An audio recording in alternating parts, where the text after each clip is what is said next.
दृष्टी सातत्याची गंमत दाखवणारं हे एक खेळणे. यासाठी तुम्हाला लागेल जुनं स्केच पेन, रिफिल, खराट्याची काडी आणि कार्डशीट. सुरुवातीला 2 वेगवेगळ्या कार्डशीटवर पोपट आणि पिंजऱ्याचं चित्र काढून घ्या.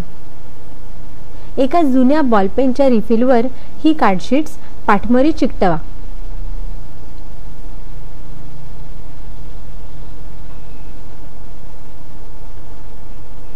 आता 1.5 फूट लांबीच्या खराट्याच्या काडीच्या एका टोकाला दोरा बांधा. दोऱ्याचं दुसरं टोक जुन्या स्केचपेनमध्ये केलेल्या भोकातून ओवून काडीच्या दुसऱ्या टोकाला बांधून टाका. कार्डशीट चिकटवलेल्या रिफिलने स्केचपेनमधला दोरा उचला आणि रिफिल भोवती अर्धा वेढा देऊन मग परत ती रिफिल स्केचपेनमध्ये घाला. एवढं केल्यावर तुमचं दृष्टी सातत्याचं खेळणं खेळायला तयारच झालं.